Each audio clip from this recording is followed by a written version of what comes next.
यांचं मंदिर वाचवण्यासाठी शिवसेनेने जे आंदोलन केले ते यशस्वी झालेलं आहे.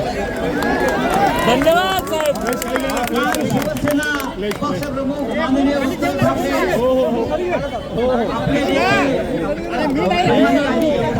तुम्ही कशाला मध्ये येता काही दिलेला इशारा दिला.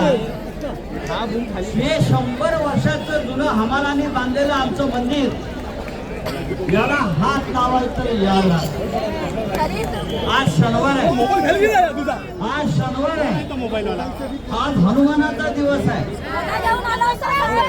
आणि आज आपण घोषणा घेतोय जय बजरंगबली तोडतो गद्दार रोखी झाली आणि ती नवी तोडण्याचं काम हनुमानाच्या आशीर्वादानं आपल्या आदित्य साहेबांनी केलेलं आहे.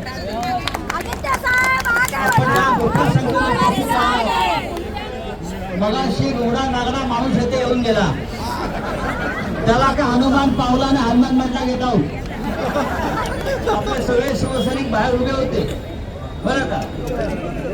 सर आता ते फोटो आता काढलेले आहेत, आता लोकांसमोर येतील. पण या महाराष्ट्रामध्ये या देशामध्ये मंदिरांचं रक्षण करण्याचं काम गेल्या 50-60 वर्षापासून कोणी केलं असेल तर ते हिंदू हृदय सम्राट शिवसेना प्रमुख बाळासाहेब ठाकरे यांच्या शिवसेनेने केलेलं आहे. यापुढे सुद्धा हे कार्य शिवसेना करत राहील. जय हिंद, जय महाराष्ट्र. मी आदित्य साहेबांना विनंती करतो की आपण या विराट जनसमुदायाला संबोधित करावं. यांचं मंदिर वाचवण्यासाठी शिवसेनेने जे आंदोलन केले ते यशस्वी झालेलं आहे. धन्यवाद साहेब. शिवसेना पक्षप्रमुख माननीय उद्धव ठाकरे आपले तुम्ही कशाला मध्ये येता काही दिलेला इशारा दिला. हे 100 वर्षाचं जुनं हमालाने बांधलेलं आमचं मंदिर याला हात लावायचं याला.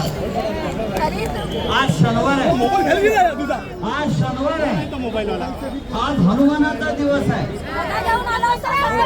आणि आज आपण घोषणा घेतोय जय बजरंगबली तोडतो गद्दार रोखी झाली आणि ती नवी तोडण्याचं काम हनुमानाच्या आशीर्वादानं आपल्या आदित्य साहेबांनी केलेलं आहे.